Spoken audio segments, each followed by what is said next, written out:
Mungkin bisa kita langsung masuk ke dalam materi diskusi kita pada hari ini ya Bu? Boleh, sangat. Pada penonton dipersilahkan.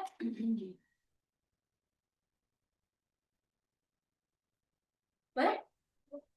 Saya lihat di sini. Siap. Oke. Saya perlu tes suara nggak langsung? Sudah aman? Sudah masuk ya? Ya, silakan. Oke. Oke, selamat siang teman-teman. Mungkin ini formatnya saya santai saja ya, karena senang sekali hari ini bisa bergabung bersama teman-teman IMAI dalam discussion of international relation. Luar biasa karena ini pertama kali saya diundang oleh IMAI untuk acara seperti ini dan saya sangat berharap ini jadi salah satu acara yang sustainable. Jadi setiap seperti yang pernah saya sampaikan beberapa kali di kelas bahwa isu HI itu sangat berkembang sangat cepat sekali teman-teman. Jadi eh, teman-teman yang lain bisa catch up dengan isu-isu HI. Hari ini saya akan menyampaikan sedikit pemantik diskusi, materi untuk memantik diskusi kita nanti yang berjudul Power, Uncertainty and Global Security, Geopolitical Implication of Trump Unreliable Foreign Policy. Sejujurnya ketika saya pertama kali diberikan materi ini atau topik ini, saya agak kebingungan gitu ya. Saya harus mulai dari mana? Karena ini temanya dan topiknya itu baru satu dan yang kedua, apalagi jika dikaitkan dengan Iran, dan kedua bicara tentang US foreign policy itu sejarahnya panjang sekali teman-teman, kurang lebih 250 tahun. Jadi mungkin izinkan saya nanti melakukan review sedikit atas foreign policy-nya US, sehingga kita memiliki titik poin yang sama untuk kemudian uh, melihat secara umum seperti apa foreign policy-nya US selama ini, lalu di eranya Trump, dan nanti kemudian ketika berhadapan dengan Iran, konflik Iran seperti apa. Nah, topik hari ini seperti yang saya sampaikan, saya nanti akan menyampaikan sedikit tentang the history of US foreign policy. Lalu kemudian saya juga akan menyampaikan tentang core goals and principle of US foreign policy. Lalu eranya Trump, saya di sini menulis Trump 2.0 karena seperti teman-teman ketahui ini adalah masa presidensi kedua dari Donald Trump. Lalu kemudian nanti kita lihat apa highlight dari foreign policy-nya Trump yang 2.0 ini, lalu kemudian nanti kita lihat sedikit juga domestic and international relation, dan lalu nanti akan kita masuk ke geopolitical implication of the war with Iran, termasuk juga ini pesanan dari panitia ada elemen security dilemanya seperti itu. Jadi tadi last minute saya sampaikan juga. Semoga nanti waktunya mencukupi dan saya mohon Mbak Sarah, saya bisa diinfo jika misalnya waktunya ini ya. Oke. Nah, berbicara tentang sejarah, konteks sejarah dari foreign policy-nya US, tidak bisa dilepaskan dari sejarah panjang dari berdirinya US. Jadi secara sederhana saya di sini mencoba untuk kemudian melakukan pembabakan atau kategorisasi atas sejarah foreign policy-nya US yang kemudian dibagi menjadi 5 periode seperti itu ya. Namun secara umum kelima periode ini bisa dikatakan kemudian keywords yang kemudian paling pas untuk menggambarkan semua ini itu adalah adanya evolution dari yang awalnya century isolationism and neutrality kemudian menjadi global interventionism seperti itu. Jadi ada perubahan yang kemudian cukup menarik yang bisa kita lihat. Nah, jika teman-teman lihat di sini, tahap pertama atau kemudian pembabakan pertama dari History of US Foreign Policy itu dimulai tahun 1776 sampai 1890-an, di mana keywords yang kemudian bisa kita gunakan atau dilekatkan pada periode ini itu adalah isolationalism dan kemudian neutrality. Ini adalah momen di mana Amerika Serikat sebagai negara yang baru itu kemudian fokus pada continental expansion, dan kemudian mereka itu benar-benar menghindari konflik yang ada di benua Eropa seperti itu. Jadi mereka sangat fokus pada daratan Amerika. Nah, di tahap berikutnya, keywords-nya itu adalah emerging global power. Nah, ini adalah terjadi di tahun 1898 sampai 1918, dan ini juga ditandai dengan gerakan anti dekolonialisasi di negara-negara di kawasan Amerika Latin dari penjajahan Spanyol, dan juga ada Portugal juga seperti itu. Jadi tahun 1800-an. Nah, di sini US itu mulai meninggalkan politik isolasionisnya dan kemudian mulai emerging sebagai sebuah global power yang ditunjukkan dengan keterlibatan US dalam Spanish-American War tahun 1898. Dan di saat yang sama, ini adalah momen di mana terjadi Perang Dunia I yang juga menandai adanya pergeseran atau kemudian menandai adanya partisipasi yang kemudian lebih ke dalam international interactions. Nah, di tahap ketiga itu tahun 1919 sampai 1945 itu diwarnai dengan keywords-nya itu adalah interwar retreat dan World War II. Jadi di sini menarik teman-teman karena eh, teman-teman di sini sudah mulai melihat ya ada perubahan dari isolationism, lalu kemudian ada global participation, lalu sekarang di Perang Dunia Kedua itu mengestablish US itu sebagai sebuah global leader seperti itu ya.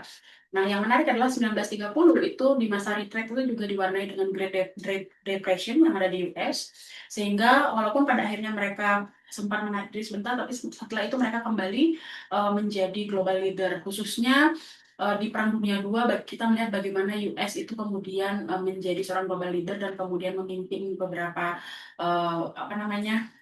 aliansi di Perang Dunia Kedua. Nah, tahap keempat itu disebut sebagai, itu adalah masa Cold War, teman-teman. Itu disebut sebagai Cold War Intervention. Itu antara tahun 1945 sampai 1990. Di mana periode ini, kalau kita lihat dari kacamata foreign policy-nya US, itu diwarnai dengan yang namanya containment policy. Nah, containment policy ini nanti jika teman-teman semester 5 mengambil mata kuliah geopolitics dan geostrategi, teman-teman akan belajar lebih jauh mengenai ini.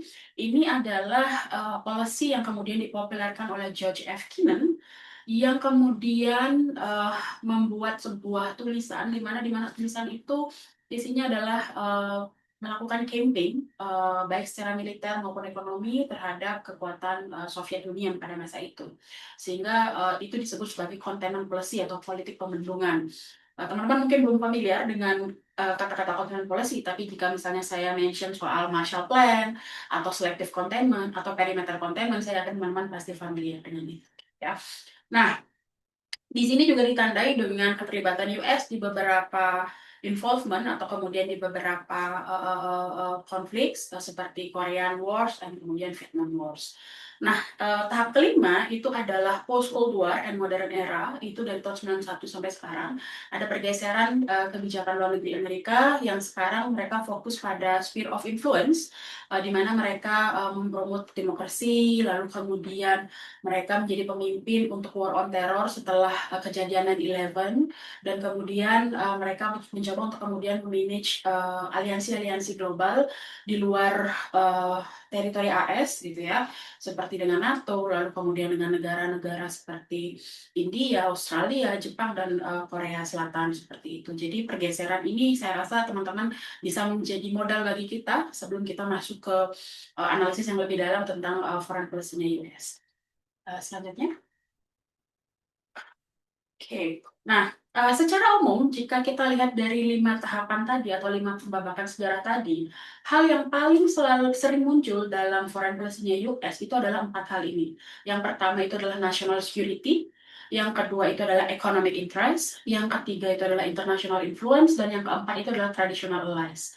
Nah, ini teman-teman mohon diingat karena nanti pasca Trump naik sebagai presiden, ada beberapa challenge terhadap prinsip-prinsip ini seperti itu.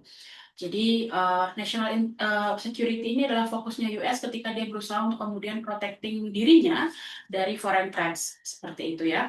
Lalu yang kedua economic interest, fokus pada bagaimana US berusaha untuk kemudian mengamankan rute-rute perdagangan dan resources ya, baik resources itu yang sifatnya minyak bumi, batu bara, liquid natural gas seperti itu. Lalu kemudian international influence ini terlihat jelas teman-teman ketika US berusaha untuk kemudian melakukan kampanye dan mempromosikan nilai-nilai demokrasi dan kemudian human rights, termasuk dengan adanya pembangunan atau kemudian berdirinya institusi-institusi yang dibangun untuk kemudian mensupport kegiatan ini seperti itu. Lalu yang terakhir, traditional allies di sini adalah beberapa rekan-rekan dalam tanda petik atau aliansi-aliansi tradisionalnya AS. Ada NATO, lalu ada ANZUS, Australia, di sana ada Jepang, South Korea, Philippines, India, lalu kemudian Israel. Itu adalah sederetan dari allies tradisionalnya Amerika Serikat. Nah, yang ini nanti akan di-challenge keempatnya ini ketika kemudian berhadapan dengan Trump 2.0. Lanjut. Nah, sekarang kita masuk ke Trump 2.0 foreign policy. Nah, Donald Trump itu diinaugurasi pada Januari 2025 dan dia mengembalikan kembali apa yang disebut sebagai doktrin America First. Ya, nah doktrin America First ini adalah doktrin foreign policy-nya Trump, di mana kemudian dia meng-highlight beberapa hal yang kemudian menjadi benang merah dari kebijakan luar negeri Amerika Serikat. Nah, di sini kalau teman-teman lihat ada 5 ya.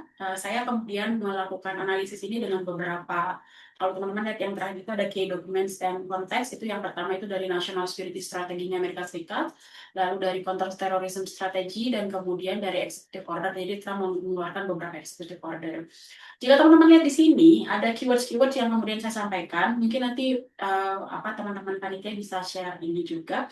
Yang pertama itu adalah transaksional, bilateralism, dan trade. Nah, yang menarik adalah di eranya Trump yang 2.0 ini, yang kedua ini, Amerika itu dia bergeser dari yang tadinya dia mengedepankan aliansi multilateral, itu lebih ke arah transaksi-transaksi yang sifatnya bilateral seperti itu. Jadi transaksi itu dilakukan dengan individual states, tidak melalui skema-skema multilateral yang selama ini dilakukan. Yang kedua, doktrin America First. Nah, doktrin America First ini melihat Western Hemisphere-nya Amerika Serikat, jadi secara kalau kita bahasakan dalam bahasa keamanan itu lingkungan strategisnya Amerika Serikat itu disebut sebagai Western Hemisphere. Nah, itu kemudian dilihat sebagai primary strategic priority with policies linking immigration enforcement to military action against cartels. Jadi kalau teman-teman nanti coba-coba cek buka di Google gitu, yang disebut sebagai Western Hemisphere itu yang mana? Itu adalah ring satu dari Trump 2.0 foreign policy. Jadi arah foreign policy-nya itu diarahkan ke sana. Nah, yang dihadapi di sana apa? Ada illegal migrants, lalu kemudian ada ancaman non traditional security seperti misalnya drugs trafficking dan sebagainya. Nah, itu nanti akan berkorelasi dengan bagaimana pandangannya pemerintah Trump dan apa yang dilakukan oleh pemerintah Trump untuk mengatasi isu-isu tersebut. Nah, lalu kemudian ada juga elemen lain yaitu disruption of international norms. Nah, yang ketiga ini itu adalah adanya upaya untuk melakukan deprioritasi atau kemudian melakukan upaya untuk mendelegitimasi international institution. Nah, ini menarik karena misal seperti NATO dan the UN. Ini menarik karena jika kita ketahui sebelum eranya Trump atau jika kita melihat US menggunakan international institution seperti NATO, UN itu sebagai alat untuk kemudian mengartikulasikan foreign policy-nya, sebagai instrumen untuk kemudian melakukan perpanjangan dari foreign policy-nya dia. Nah, ketika kemudian Trump 2.0 itu kemudian ada disruption terhadap norms-norms internasional seperti itu, dan upaya-upaya untuk kemudian melakukan diplomasi itu lebih dilakukan dalam konteks unilateral diplomatic and security actions. Nah, berikutnya itu adalah strategic realism dan regional focus. Nah, ini adalah upaya yang dilakukan oleh Trump untuk kemudian melihat alignment-alignment yang selama ini dibangun oleh AS, di mana mereka itu kemudian sudah mulai ada perubahan atau pergeseran caranya mereka memaknai aliansi seperti itu. Kalau di beberapa tulisan ada upaya untuk kemudian melakukan personifikasi atau kemudian personalization of foreign policy, di mana ada upaya untuk kemudian ada istilah yang namanya strongman foreign policy seperti itu. Nah, itu juga sekarang sedang populer dalam era Trump. Nah, yang terakhir yang tidak kalah penting itu juga adalah adanya perubahan dalam key personnel dan institutional structure. Jadi, foreign policy di eranya Trump 2.0 ini, karakternya itu bisa dilihat dari adanya perubahan dari diplomatic birokrasi. Termasuk kalau teman-teman lihat removal of or sidelining of traditional diplomatic actors. Jadi ada upaya untuk kemudian melihat Trump itu dan beberapa aktor yang kemudian dia percayai itu sebagai aktor utama dalam foreign policy. Jadi foreign policy itu tidak dilihat sebagai sebuah proses birokratis, tapi kemudian dilihat sebagai one man show yang kemudian dilakukan oleh Trump seperti itu. Uh, Nah, di sini yang menarik itu adalah ada beberapa reaksi terhadap foreign policy-nya Trump. Kalau teman-teman pernah lihat di sosial media, yang paling mungkin sering kalau teman-teman baca berita-berita dari Amerika Serikat itu kan tentang bagaimana kemudian ICE itu semakin kuat, semakin maraknya kemudian penangkapan yang kemudian dilakukan oleh ICE terhadap apa namanya international students atau kemudian illegal migrants. Nah, itu adalah salah satu dari implementasi dari bagaimana Trump itu dia melakukan perubahan terhadap foreign policy-nya, termasuk melihat ancaman itu dari mana. Nah, ini konsisten dengan apa yang dilakukan oleh Trump di ke masa presidensinya yang pertama, yang dia kemudian juga melihat illegal migrants itu sebagai ancaman seperti itu. Nah, yang menarik kalau kita lihat dari si domestic reaction, ada data yang kemudian di-share oleh Gallup di sini. Kalau teman-teman lihat di sana ada pada bulan November 2025, survei yang dilakukan itu ada 80% warga Republicans itu ingin Amerika Serikat dalam hal ini Donald Trump itu memainkan peran yang kemudian lebih besar atau kemudian lebih luas lagi di level global seperti itu. Ini naik dari yang sebelumnya itu hanya 51% pada bulan Juni 2024 seperti itu. Nah, yang menarik kalau teman-teman lihat di slides ini, di level domestik sebenarnya ada banyak constraint atau banyak pihak-pihak yang kemudian berusaha untuk melakukan blokade terhadap kebijakan-kebijakan luar negerinya Trump yang dianggap tidak konsisten seperti itu. Ada dari Kongres, lalu kemudian juga ada dari beberapa tokoh-tokoh politik seperti itu ya. Namun yang menarik di level internasional, by contrast, Trump itu kemudian dikatakan beroperasi dengan significantly fewer institutional checks. Jadi di level internasional itu lebih sedikit yang berusaha untuk kemudian melakukan blokade atau kemudian melakukan counter terhadap foreign policy-nya Trump. Jadi dia mekanisme checks and balance-nya itu di dalam negeri itu lebih kuat atau lebih ketat berjalan seperti itu. Nah, survei lain juga menunjukkan ada sekitar 74% dari Republicans itu mensupport apa yang dilakukan oleh Amerika di Venezuela. Jika teman-teman ingat, US itu pemerintah US itu kemudian mengeluarkan perintah untuk kemudian melakukan penangkapan atas Presiden Venezuela, ya Maduro, dan di mana sampai hari ini itu masih menjadi perdebatan. Apakah itu kemudian legal dilakukan karena itu memunculkan sebuah diskusi tentang bagaimana hukum internasional itu dihormati dan ini adalah contoh bagaimana hukum internasional itu dicederai seperti itu.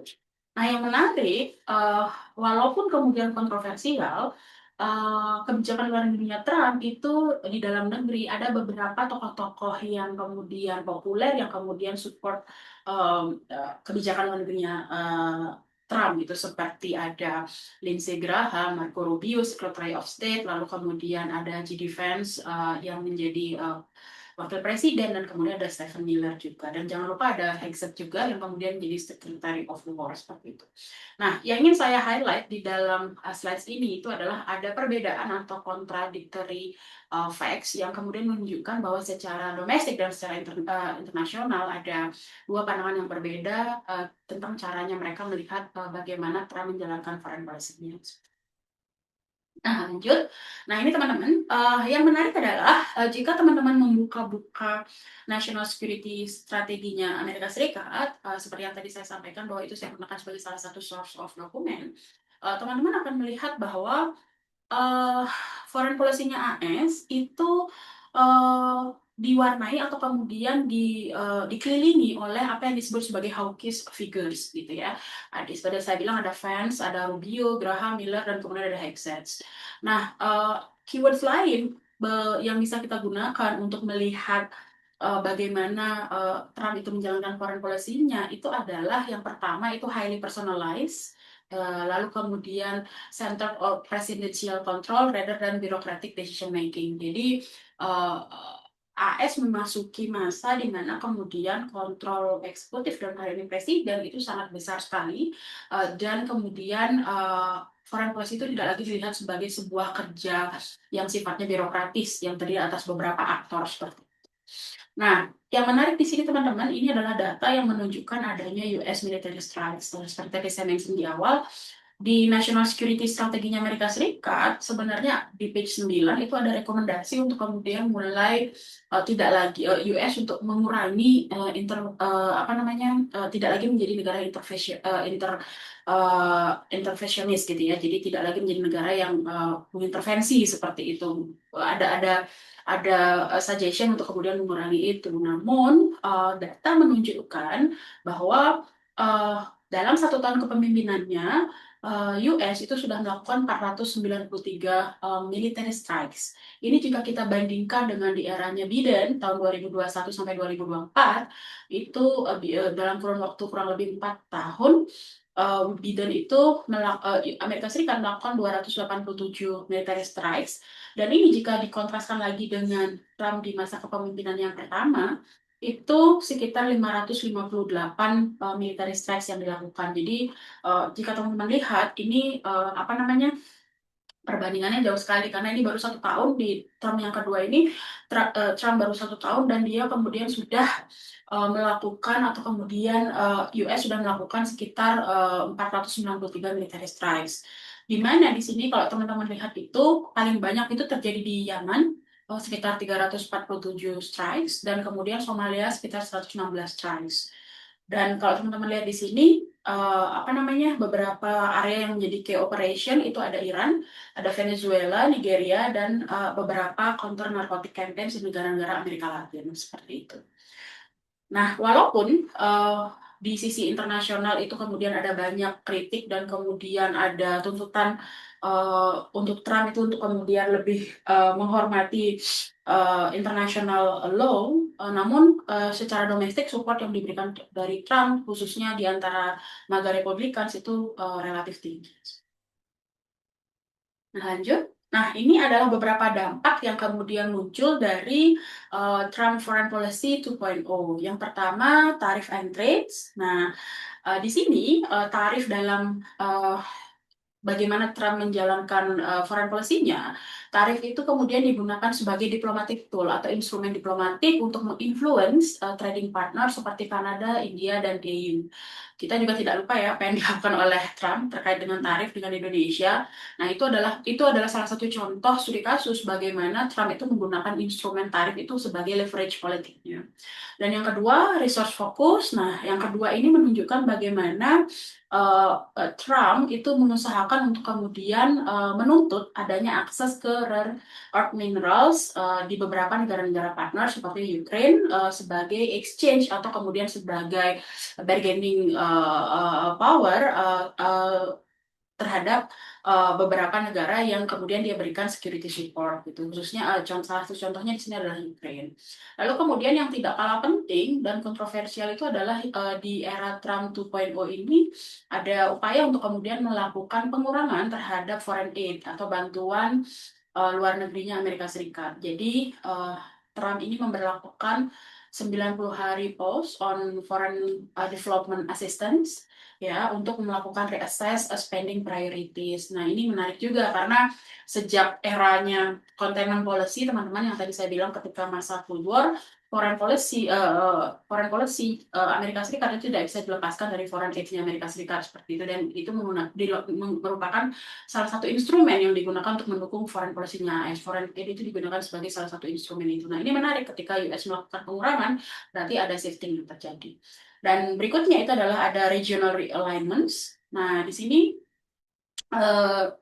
partner tradisionalnya AS yaitu negara-negara Eropa, khususnya negara-negara Eropa yang masuk dalam NATO itu dituntut untuk kemudian mereconsider security strategisnya mereka, apalagi dengan apa yang terjadi di antara Rusia dan Ukraine, lalu kemudian sekarang konflik antara US dengan Iran, itu memaksa negara-negara Eropa untuk kemudian mereconsider dan mereformulasi lagi strategi mereka ketika kemudian berhadapan dengan US.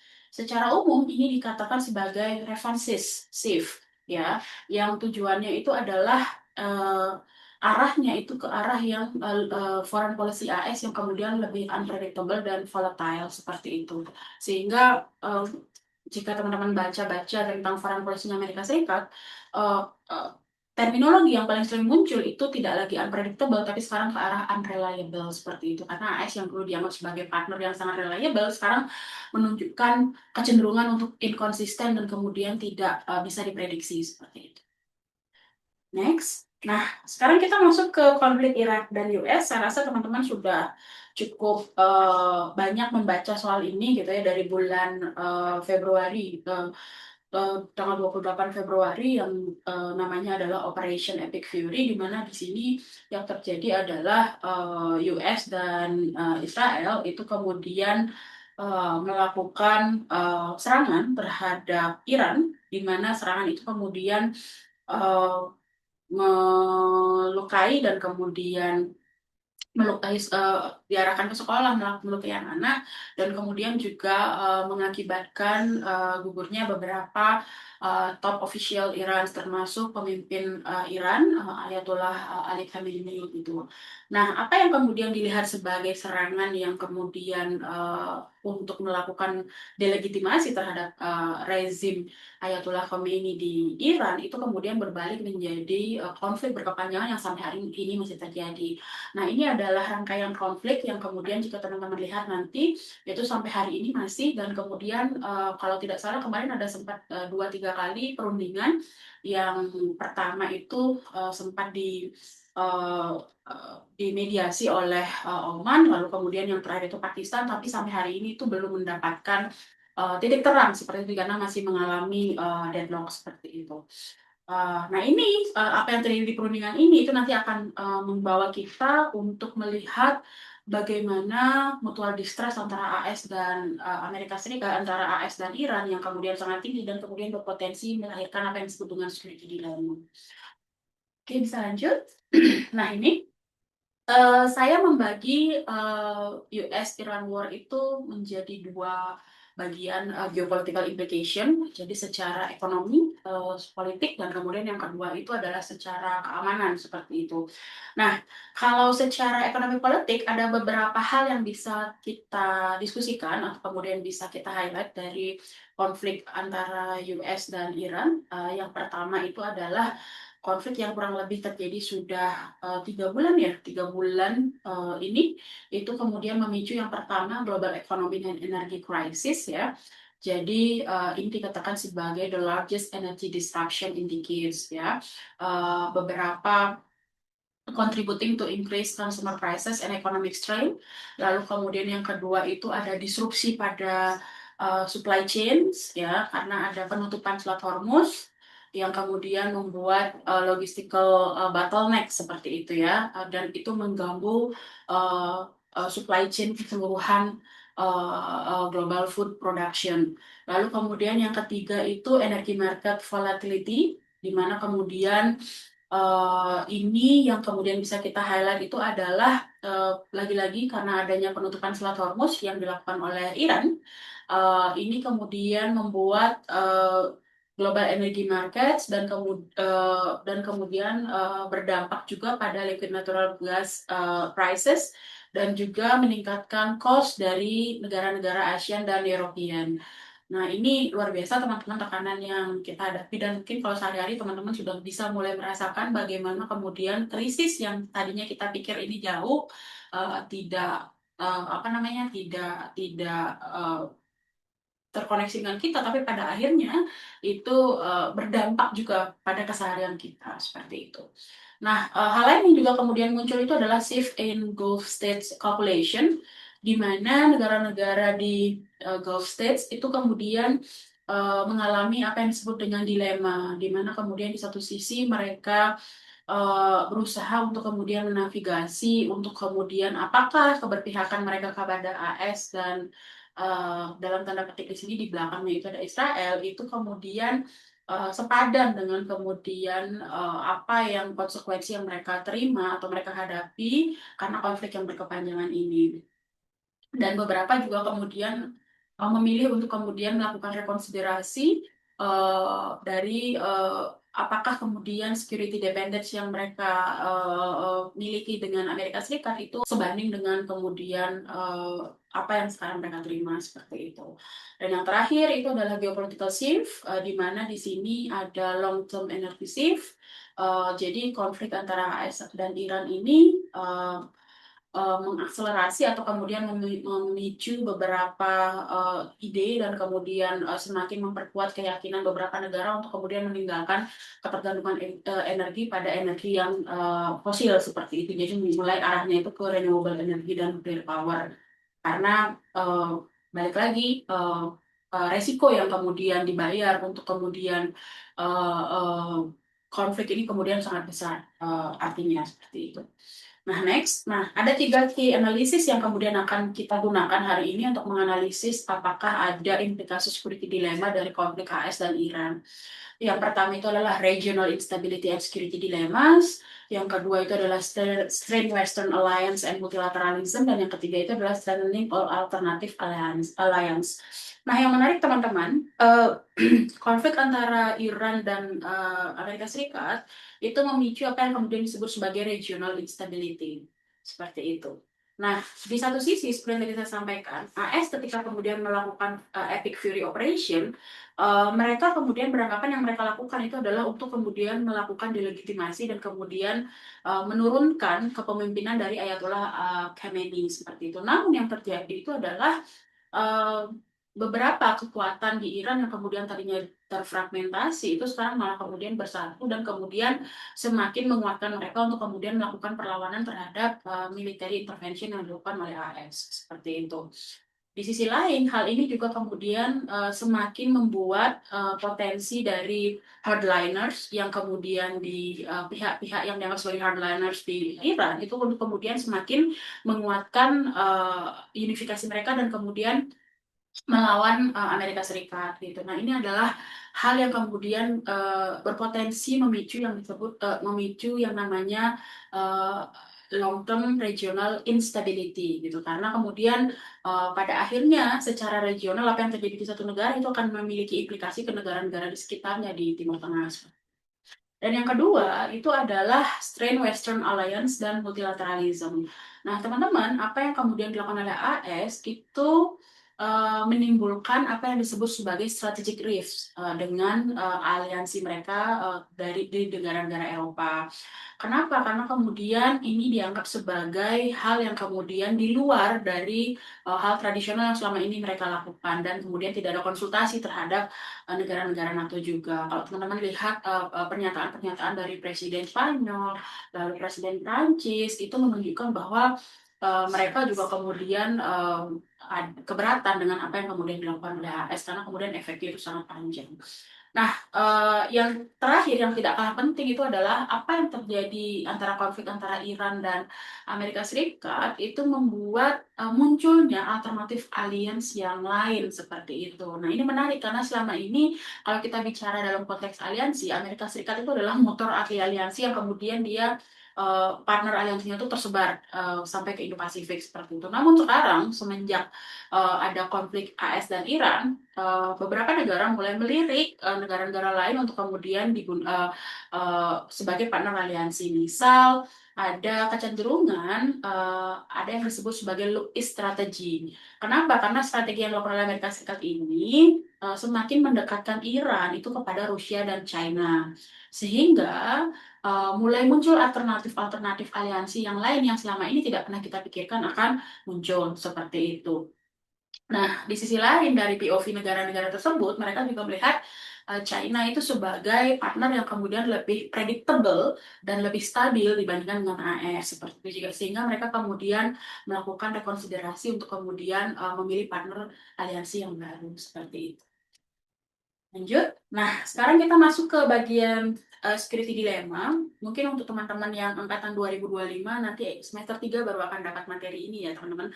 Saya mungkin highlight sedikit saja sehingga kemudian kita bisa masuk ke dalam analisis tentang security dilemma seperti itu. Jadi, secara umum, security dilemma ini adalah salah satu topik di mata kuliah keamanan internasional di mana security dilemma ini berbicara tentang uh, kondisi negara-negara di suatu kawasan yang kemudian memiliki mutual distrust yang sangat tinggi seperti itu, atau tidak ada mutual trust antar negara-negara tersebut. Sederhana seperti itu. Kalau mengikuti apa definisinya dari Paul D. Williams, security dilemma itu dilihat sebagai two-level strategic predicament in relation between states and other actor, with each level consisting of two related dilemma, which force decision makers to choose between them. Jadi secara sederhana itu security dilemma itu dimaknai sebagai sebuah kondisi yang tadinya itu kondisi itu disebut sebagai unresolvable uncertainty. Jadi ada ketidakpastian dan decision maker dan kemudian elit politics di sini tidak yakin 100% motif dari negara lain itu apa, seperti itu. Nah, kenapa kemudian penting bagi sebuah negara untuk tahu motif dari negara lain? Karena itu penting bagi mereka untuk kemudian menentukan langkah yang akan mereka lakukan berikutnya itu apa, seperti itu. Nah, security dilemma ini diawali dengan momen atau kemudian sebuah peristiwa yang namanya unresolvable uncertainty, di mana unresolvable uncertainty ini dipicu oleh dua hal. Yang pertama itu adalah material fenomena, dan yang kedua itu adalah psychological fenomena. Nah, material fenomena itu adalah ambiguous symbolism of weapon. Ini adalah kondisi di mana kemudian senjata sebagai salah satu dianggap sebagai salah satu source dari konflik, dan ada anggapan bahwa kemudian senjata itu bisa berarti offense atau bisa berarti defense. Sederhananya begini teman-teman, kalau bisa saya menggunakan studi kasus, akan jika sebuah negara dia membeli senjata, walaupun dalam kacamata negara tersebut dia membeli senjata itu untuk perlindungan dirinya, negara lain itu akan melihat apa yang dilakukan oleh negara yang bersangkutan itu sebagai upaya untuk menyerang atau menjadi ancaman bagi dirinya dia, seperti itu. Nah, itu yang disebut sebagai ambiguous symbolism of weapon. Artinya di sini, kenapa itu bisa terjadi? Kenapa negara B itu mencurigai negara A ketika dia membeli senjata? Sederhananya karena tidak ada mutual trust. Dalam situasi sistem internasional yang anarki, mutual distrust itu adalah hal yang paling terjadi seperti itu. Dan yang kedua itu adalah psychological phenomena, dalam hal ini yang disebut dengan argument problems. Dua hal ini membuat relasi antar negara itu menjadi sangat kompleks, dan ketiadaan mutual trust antar negara itu semakin memperparah keadaan sehingga muncullah istilah yang namanya security dilemma. Jadi kalau misalnya teman-teman ditanya security dilemma itu apa? Security dilemma itu tidak sesederhana satu negara beli senjata lalu negara lain ikut membeli senjata sebagai respon, tidak. Itu adalah outputnya race. Tapi security dilemma itu secara esensial itu yang lebih penting itu adalah ada rasa saling tidak percaya yang kemudian ada di negara-negara dalam suatu kawasan. Karena rasa saling tidak percaya itulah yang kemudian membuat mereka kemudian merespon. Merespon dengan cara apa? Ketika negara lain membeli senjata, maka dia merespon dengan membeli senjata juga. Jadi ancamannya itu berlapis. Lanjut. Nah, jika kemudian dikaitkan dengan isu AS dan kemudian Iran konflik gitu, security dilemma dalam konteks AS dan Iran itu dikatakan sebagai the unintended consequences.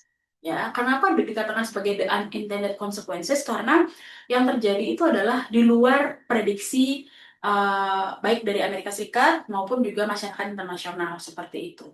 Jadi kalau teman-teman lihat di sini, US-Iran konflik itu dikatakan sebagai prime example of security dilemma, di mana defensive action by both sides, jadi antara AS dan Iran itu kemudian tujuan awalnya itu adalah untuk meningkatkan rasa aman, namun karena mereka tidak punya mutual trust dan itu terjadi selama puluhan tahun, itu membuat upaya mereka yang tujuan awalnya itu adalah untuk meningkatkan rasa aman, itu malah kemudian malah memperbesar ancamannya satu sama lain seperti itu, ya. Itu malah kalau teman-teman di sini baca full mutual mistrust and intensified high stakes military action. Sehingga ketika kemudian mutual distrust ini terus-menerus terjadi, itu berpotensi menjadi sebuah konflik yang terbuka. Seperti itu. Nah, di sisi lain, ada 5 elemen atau kemudian ada 5 keyword kalau untuk khusus kasusnya US sama Iran ini yang kemudian bisa kita gunakan sebagai keywords untuk menganalisis security dilemma di kasus ini.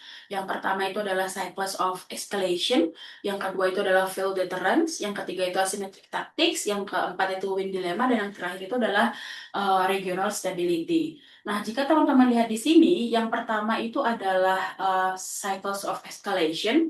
Di sini adalah upaya-upaya awal yang kemudian dilakukan oleh Amerika Serikat dan Israel di sini untuk kemudian mengurangi military capabilities yang dimiliki oleh Iran, ya, karena mereka melihat itu sebagai sebuah ancaman, gitu ya. Tapi di sisi lain, apa yang mereka lakukan itu memicu serangkaian retaliasi atau kemudian serangan balasan yang dilakukan oleh Iran, dan itu kalau dari POV-nya Iran itu dilihat sebagai, oh saya harus melakukan penguatan kapabilitas militer lagi, seperti itu. Jadi terus-menerus seperti itu terjadi, teman-teman. Jadi US sama Israel POV-nya adalah mengurangi, tapi di sisi lain Iran melihatnya itu sebagai ancaman sehingga dia kemudian meningkatkan kembali, seperti itu. Yang kedua, failed deterrence itu adalah upaya untuk kemudian melakukan maksimum pressures. Jadi sejak eranya Joe Biden, dan Trump ini mereka beberapa kali melakukan upaya untuk kemudian melakukan deterrence atau kemudian penangkalan terhadap nuklirnya Iran. Namun itu gagal, ya, itu gagal dilakukan karena kemudian mereka nggak punya mutual trust, satu, dan kedua mereka kemudian merasa bahwa beberapa perundingan itu memang gagal karena kemudian salah satu pihak dalam hal ini US juga kemudian melakukan uh, apa uh, upaya-upaya untuk kemudian menggagalkan perundingan tersebut, seperti itu, dan Iran itu merasa dia tidak lagi bisa percaya, seperti itu. Nah, yang ketiga itu asymmetric tactics, itu adalah upaya atau strategi yang kemudian dilakukan oleh Iran. Dalam hal ini mereka melakukan serangan dengan kemudian menggunakan misil, drones, yang itu dalam kacamata kita itu kemudian sulit untuk kemudian dinetralisasi, seperti itu. Nah, menariknya itu perang yang tadinya kalau dari teman-teman lihat dari pidatonya Trump itu akan menjadi perang hanya 3 hari gitu, cepat gitu ya. Tapi ketika Iran itu memutuskan untuk kemudian menggunakan strategi ini, itu menjadi sebuah asymmetric warfare dan kemudian menjadi long term dilemma atau long term warfare. Jadi perangnya itu kalau saya lihat itu kalau dari sisinya Iran itu yang kemudian coba dikejar itu adalah bagaimana membuat Amerika Serikat itu frustasi seperti itu sehingga kemudian sehingga membuat perang itu menjadi sebuah keputusan politik yang kemudian sangat mahal bagi dari sisinya Amerika Serikat, seperti itu. Lalu the win dilemma, nah ini yang menarik itu adalah The Win Dilemma ini sebenarnya bicara tentang ketika kemudian salah satu pihak itu dalam kacamata security dilemma itu dia mengklaim bahwa dirinya itu memenangkan konflik atau perang, itu akan selalu ada upaya atau kemudian akan selalu ada counter narasi yang kemudian menunjukkan bahwa mereka itu mungkin menang tapi mungkin harga yang dibayar itu sangat mahal. Kalau teman-teman lihat selama perang atau kemudian selama konflik antara US dengan Iran ini eh, terjadi perang narasi di sosial media, ya teman-teman ya, yang kemudian sangat menarik apa namanya kita ikuti, gitu ya. Jadi ada disinformasi juga yang kemudian dilakukan oleh Trump, gitu. Ada rasa frustasi juga yang muncul jika kita lihat dari statement-statementnya di sosial media, seperti itu. Dan kalau saya tidak salah menangkap, opini publik itu malah berpihaknya ke Iran, seperti itu ya teman-teman ya. Nah, ini menunjukkan bahwa narasi itu tidak lagi dikontrol oleh Amerika Serikat, dan ini menunjukkan bahwa walaupun misalnya mereka memenangkan battle, tapi belum tentu mereka memenangkan peperangan, seperti itu. Dan ketika simpati publik mereka sudah tidak lagi dapatkan, maka sebagian dari kampanye perang itu dianggap hal yang gagal, seperti itu, karena simpati publiknya itu ke arahnya Iran.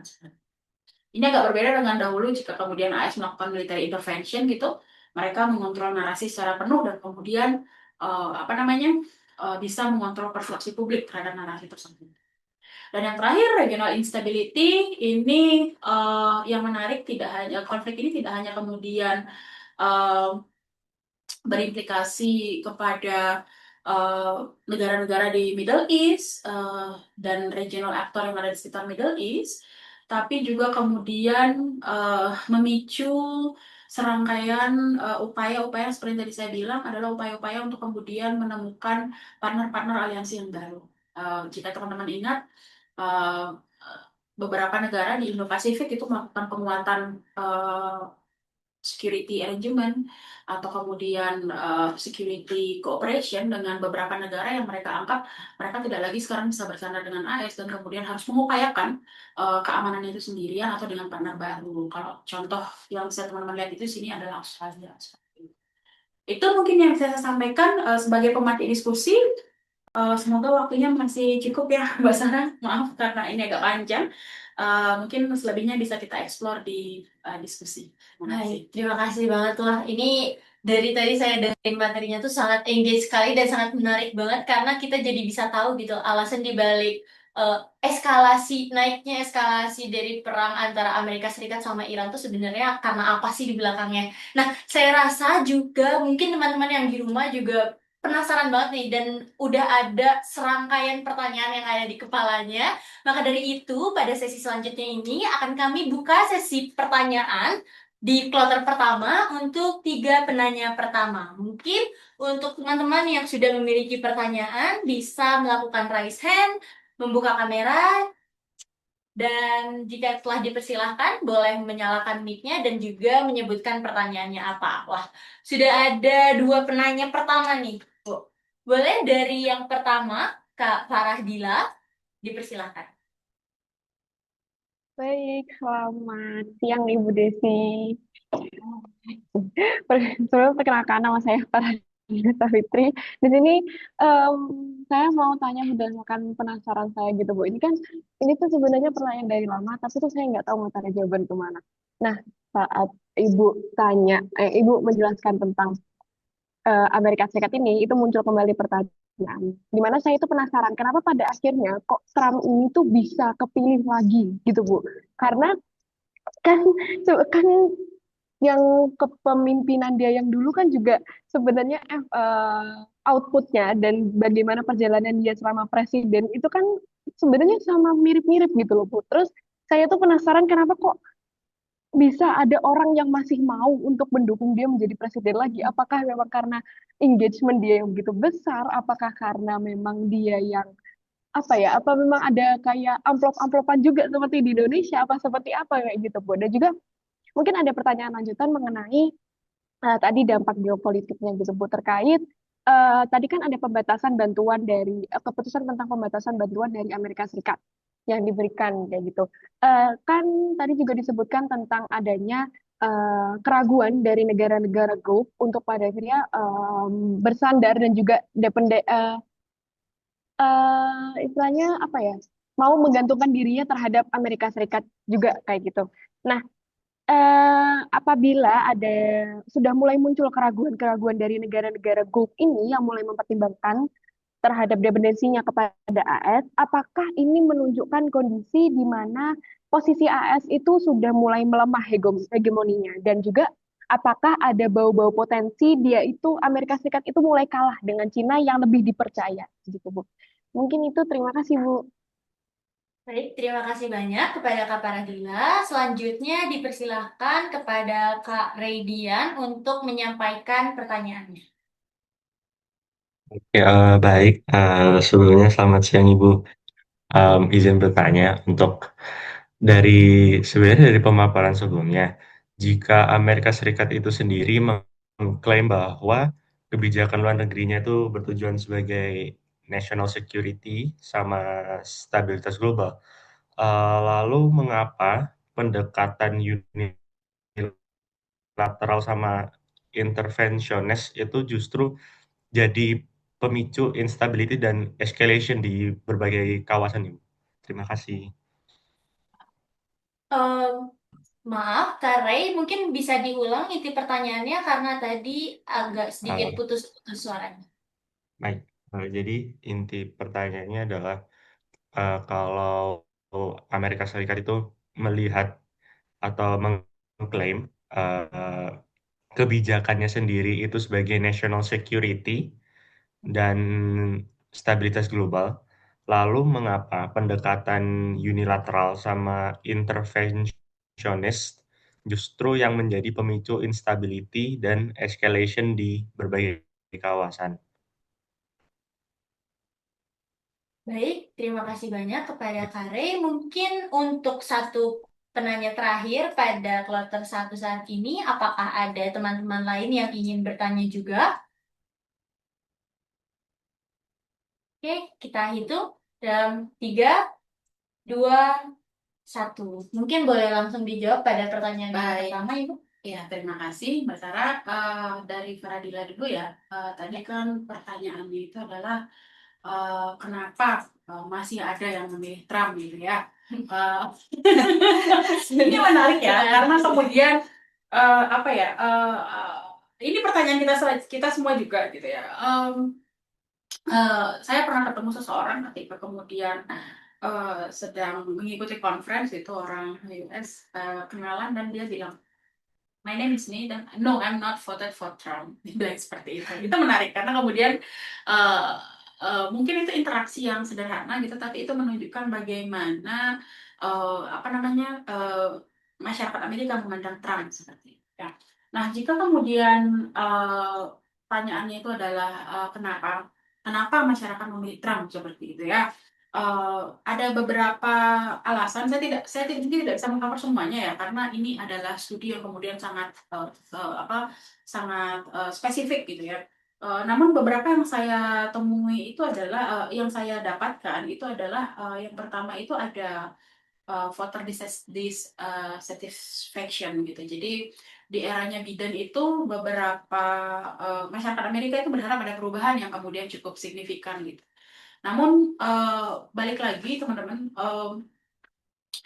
apa namanya Biden itu sendiri kemudian dianggap terlalu lemah untuk beberapa masyarakat Amerika yang kemudian dia memang apa namanya pendekatannya itu agak berbeda seperti itu. Jadi pertama ada voter dissatisfaction dengan ekonomi, dengan inflasi yang terjadi di Amerika Serikat. Lalu kemudian ada juga keluhan tentang border security seperti itu. Dan yang jadi scapegoat itu adalah illegal migran seperti itu. Nah ini menarik karena kemudian ini juga adalah isu yang diangkat oleh Trump di ketika dia kampanye untuk kemudian yang kedua kalinya seperti itu.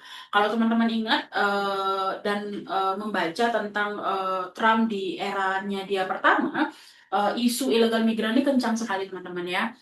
Kalau yang pertama itu bagaimana kemudian kita melihat pemerintah Trump itu melakukan pengetatan imigrasi, melakukan deportasi secara besar-besaran dan bahkan kemudian memisahkan anak-anak imigran dengan orang tuanya yang kemudian deportasi seperti itu isu yang pertama.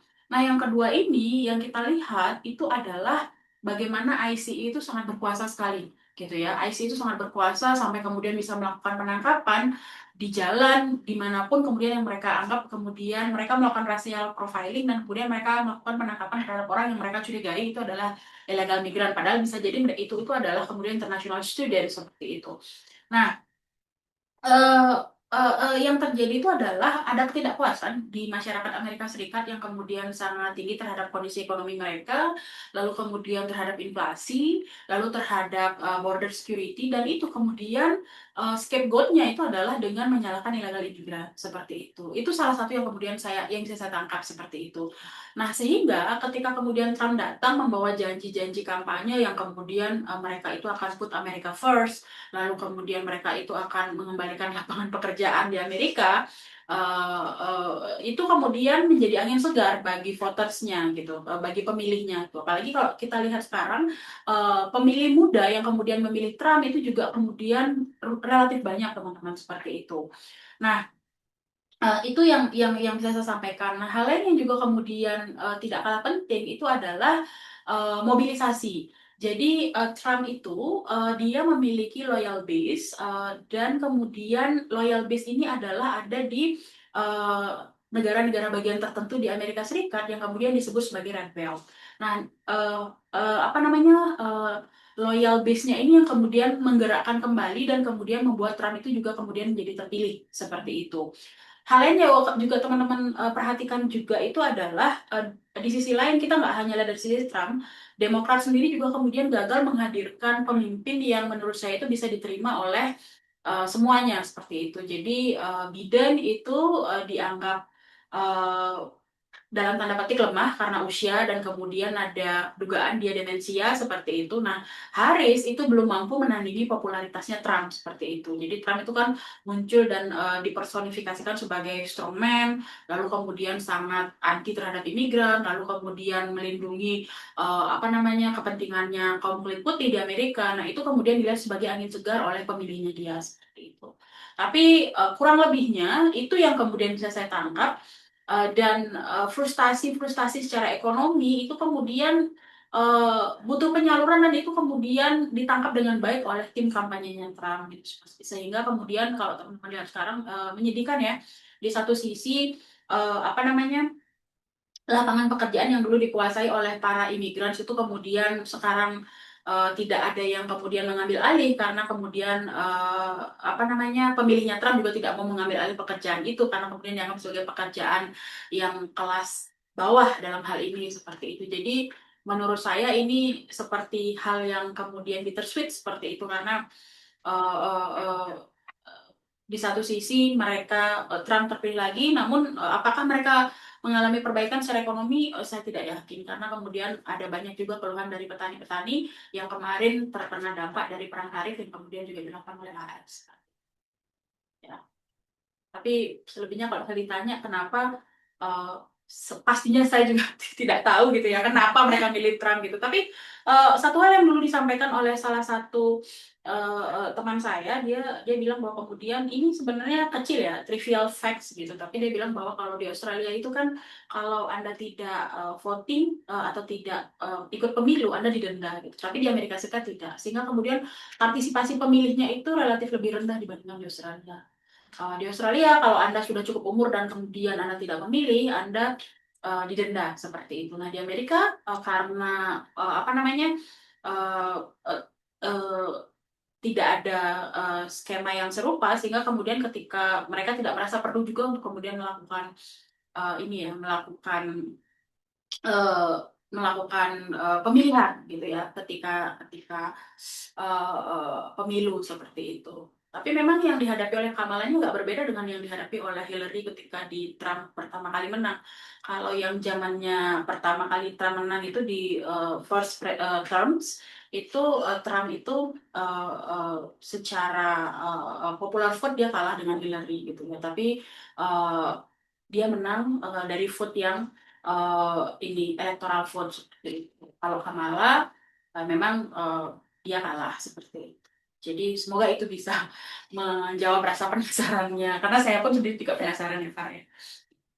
Nah untuk pertanyaan yang kedua, tadi pertanyaan kedua itu Pertanyaan kedua dari Kak Farah terkait apabila sudah muncul keraguan ke apakah AS, apakah itu menunjukkan bahwa AS itu melemah sudah gitu ya? Oke. Nah sebenarnya di beberapa kasus Trump itu menunjukkan ketidakinginan atau kemudian menunjukkan keengganan untuk melanjutkan multilateralismenya US dan kemudian dia geser ke arah unilateralisme gitu. Nah ini yang kemudian dilihat oleh negara-negara aliansinya, partner aliansinya itu sebagai apa namanya pengkhianatan ya, karena kemudian mereka melihat bahwa apa namanya siapa yang kemudian uh, akan mereka ajak untuk kemudian bersama-sama memaintain global security ini seperti itu. Nah, kalau misalnya ditanyakan tentang apakah posisinya AS melemah pasca konflik Iran dan Amerika Serikat, memang ada kecenderungan distrust atau kemudian ada kecenderungan rasa percaya dari negara-negara di Timur Tengah khususnya terhadap Amerika Serikat itu menurun seperti itu. Yang pertama itu ada rasa distrust yang kemudian tinggi karena AS itu tidak lagi dianggap sebagai pihak yang reliable gitu. Sederhananya Anda beraliansi dengan AS karena dia menawarkan misalnya security guarantee, menawarkan apa namanya protection dan sebagainya, tapi ternyata itu tidak bisa didapatkan, maka Anda pasti akan mempertanyakan posisinya dia sebagai partner aliansi Anda seperti itu. Dan yang kedua, saya rasa kalau dalam konteks di Timur Tengah itu ada isu tentang vulnerability of US base. Jadi beberapa negara di Timur Tengah itu kan menyediakan tempat mereka untuk menjadi basis apa namanya militer bagi Amerika Serikat ya. Dan ternyata itu apa seperti senjata makan tuan karena itu yang kemudian diserang pertama kali oleh Iran seperti itu. Sehingga kemudian dan US tidak ada di sana untuk kemudian melakukan counterbalance itu. Sehingga kemudian khususnya Qatar ya kalau teman-teman lihat kasusnya Qatar gitu sehingga mereka mulai mempertanyakan apa yang kemudian menjadi apa benefit yang saya dapatkan jika saya kemudian mengizinkan AS itu kemudian meletakkan military base-nya di negara saya seperti itu. Nah itu dan yang tak kalah penting juga mulai ada growing influence of China dan Rusia seperti itu. Jadi satu hal yang kemudian saya lihat yang paling memicu rasa distrust terhadap negara-negara di Timur Tengah terhadap Amerika Serikat itu adalah inkonsistensi dari foreign policy. Nah, inkonsistensi ini yang ditangkap sangat baik oleh China gitu ya. China itu kemudian dalam konteks konflik antara Iran sama US, dia menampilkan diri sebagai pihak yang satu sangat berhati-hati mengeluarkan statement. Nah, ini tentu berbeda sekali dengan Trump yang kemudian dia dalam hitungan hari atau bahkan jam itu berkali-kali mengeluarkan statement di sosial medianya dia seperti itu. Publik melihat bahwa kemudian China ini adalah representasi dari hal yang kemudian stabil, predictable, dan kemudian bisa dipercaya. Sementara Trump itu merepresentasikan yang sebaliknya seperti itu. Nah, itu satu dari sekian banyak alasan kenapa kemudian apa namanya saya percaya bahwa posisi AS di Timur Tengah itu melemah pasca konflik antara Iran dan AS seperti itu. Nah, untuk pertanyaan dari yang ketiga ya, yang kedua ya, dan kedua dari siapa tadi? Dari Kak Rey. Dari Ray ya. Tadi kan pertanyaannya itu kenapa Unilateral dan intervensionis itu justru jadi pemicu adanya. Iya, kenapa pilihan AS untuk kemudian dia mengeluarkan kebijakan foreign policy-nya secara unilateral dan intervensionis itu kemudian malah memicu instability seperti itu. Saya rasa dalam konteks sekarang ini teman-teman upaya-upaya atau pendekatan-pendekatan yang berbasis militer itu tidak lagi dianggap sebagai upaya yang kemudian apa namanya layak untuk diterima seperti itu. Jadi kalau teman-teman lihat ada pergeseran shifting dari yang kemudian tadinya kalau teman-teman perhatikan foreign policy-nya AS ya mereka itu akan selalu lebih mengedepankan apa namanya diplomasi dengan di belakangnya itu ada military intervention seperti itu. Nah, dahulu mungkin ketika kemudian pilihan untuk kemudian tidak banyak gitu ya, pilihan untuk kemudian melakukan aliansi, mencari partner strategis itu tidak banyak, saya rasa apa yang dilakukan oleh AS mereka punya kecenderungan tutup mata. Tapi sekarang yang terjadi itu adalah pilihan aliansi banyak gitu teman-teman. Jadi banyak negara sekarang melakukan hedging. Dalam hal ini hedging itu dimaknai sebagai kalau teman-teman baca bukunya Stephen Walt yang dia menulis tentang balance of trade, Stephen Walt itu menulis ada dua respon negara ketika dia kemudian beraliansi. Yang pertama itu adalah balancing, yang kedua itu adalah demogening seperti itu ya. Nah, yang ketiga yang ditulis oleh Evelyn Goh itu adalah yang dilakukan oleh negara itu adalah melakukan hedging. Hedging di sini itu adalah ketika regional power itu mulai muncul, middle power dan regional power itu mulai muncul dan kemudian mereka memutuskan untuk oke, saya tidak mau lagi dalam tanda petik itu mengikuti atau saya nggak mau lagi menjadi partner aliansinya misalnya siapa di sini global power misalnya US atau siapa gitu saya ingin bangun sendiri. Nah, ini menarik karena hedging itu merepresentasikan bagaimana middle power itu memaknai keamanan dan mereka mengupayakan sendiri rasa amannya itu dengan menjalin kerjasama antar negara-negara yang sama-sama middle power. Nah, ini juga erat kaitannya kalau teman-teman pernah membaca tentang regionalisme. Jadi regional power itu muncul sebagai protes terhadap unilateralisme yang dianggap kemudian tidak memiliki keberpihakan terhadap masalah-masalah yang dialami oleh negara di region tersebut. Jadi waktu itu yang sempat populer itu terminologinya itu adalah regional problem, regional solution. Sederhananya, jika negara-negara dalam suatu region itu mengalami masalah keamanan, maka yang harus mereka lakukan itu adalah mereka mengupayakan sendiri rasa aman itu dengan negara-negara yang ada di region tersebut, bukan malah mengundang intrusi sistem dari luar dan menyelesaikan permasalahan itu gitu. Nah, sehingga unilateralisme dan foreign policy yang interventionis itu dianggap tidak lagi kemudian populer seperti itu, karena negara-negara yang middle power ini mereka lebih mengupayakan cara-cara seperti misalnya confidence building measures, lalu security cooperation, seperti itu yang mereka kemudian coba untuk bangun seperti itu. Jadi mereka kalau saya lihat itu melihat bahwa rasa aman itu not security against us, but security with us. Jadi rasa aman itu dicapai dengan upayakan bersama-sama. Gitu. Pola ini muncul di beberapa kawasan, khususnya di kawasan Indo-Pasifik, teman-teman. Karena di Indo-Pasifik itu kan rata-rata negara-negaranya adalah negara middle power ya, dan mereka berusaha untuk mengupayakan rasa aman itu sendirian seperti itu. Karena kalau teman-teman lihat bagaimana ASEAN bisa muncul, bagaimana kemudian ada distrust yang tinggi sekali terhadap Amerika Serikat, itu membuat negara-negara ASEAN itu dia mengupayakan sendiri rasa amannya. Pun Australia juga melakukan hal yang sama. Walaupun kemudian Australia masih memiliki aliansi dengan Amerika Serikat. Semoga itu bisa menjawab Mas Rey pertanyaannya seperti itu. Baik, mungkin kepada Kak Farah dan Kak Rey, apakah pertanyaannya sudah cukup menjawab atau mungkin ada pertanyaan lanjutan gitu ya dari apa yang telah dijawab oleh Ibu Desi? Bila tidak ada, mungkin bisa memberikan emoticon-emoticonnya agar lebih interaktif gitu ya. Saya malah kurang tahu tempat emoticon. Oke, sudah cukup menjawab ya. Nah, agar sesi tanya jawab dan diskusi kita ini lebih interaktif, maka kita buka sesi pertanyaan kedua untuk 3 penanya terakhir. Mungkin untuk teman-teman yang masih ingin bertanya, diperbolehkan untuk raise hand dan menyebutkan nama serta pertanyaannya apabila telah dipersilahkan. Oke, udah ada penanya selanjutnya. Ada Kak Arin. Oh, banyak ternyata ya. Oke, boleh dipersilahkan kepada Kak Arin Alia.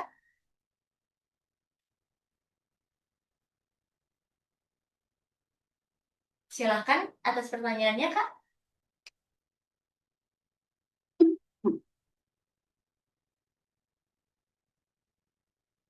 Oke. Mungkin kalau ada gangguan bisa diketik aja ya. Ya, mungkin kalau misalkan ada gangguan bisa diketik di kolom chat, bisa kita lihat di sini. Terima kasih, Ibu. Kak Arin Alia, apakah sudah siap dengan pertanyaannya?